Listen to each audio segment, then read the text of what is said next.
Rumpelstiltskin by Seymour Leichman.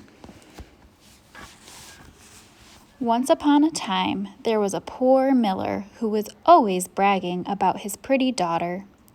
He talked about her beauty, and he talked about how smart she was.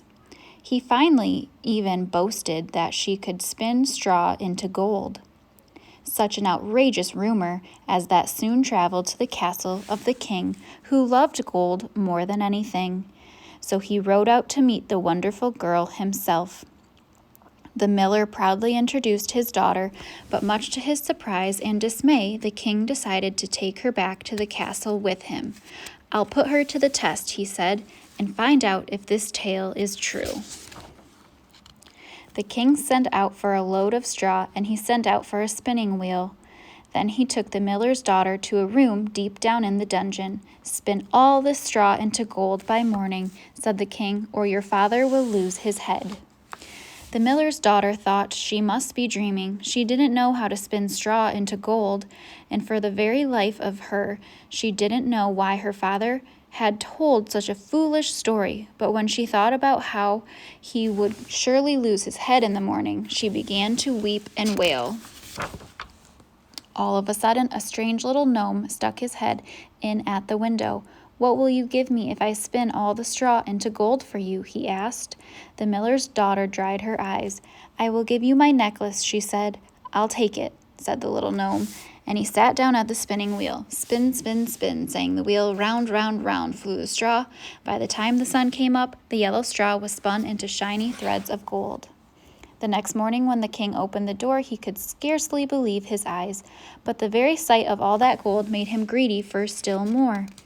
He sent for twice as much straw as before and locked the miller's daughter in the dungeon room. Then he told her to spin again.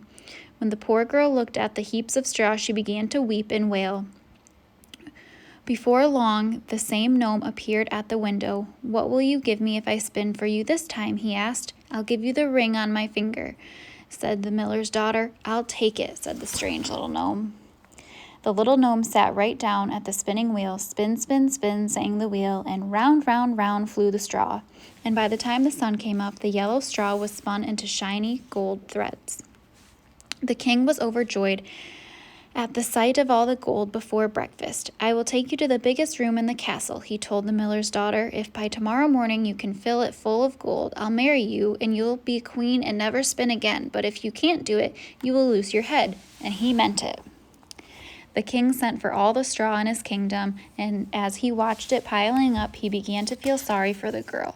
"She may be the only poor miller's daughter," thought the king, "but if she can spin all this straw to gold, I really will marry her, for I could not ask for a prettier bride." This is the time the miller's daughter was locked in an enormous room, and once again she began to weep and wail. When the strange little gnome appeared and asked what she would give him to do the spinning, the poor girl wept even louder. "I have nothing to give," she wailed. "Then promise to give me your firstborn child after you become the queen," said the gnome. "How do I know what the future holds?" thought the girl, as she promised to give him her first baby. Once again, the little gnome sat down at the spinning wheel. The next morning when the king saw the gold, he called for the wedding at once. The miller's daughter became queen and danced on the carpet of gold. Of all the wedding gifts the new queen received, her favorite was a talking bird from the king, but she opened its cage and set the bird free, for she knew all too well how it felt to be locked up. The talking bird was grateful and became her best friend. In a year's time, a baby girl was born to the happy queen, who had quite forgotten her promise to the strange little gnome, but he did not forget. He came to her window soon after the child was born.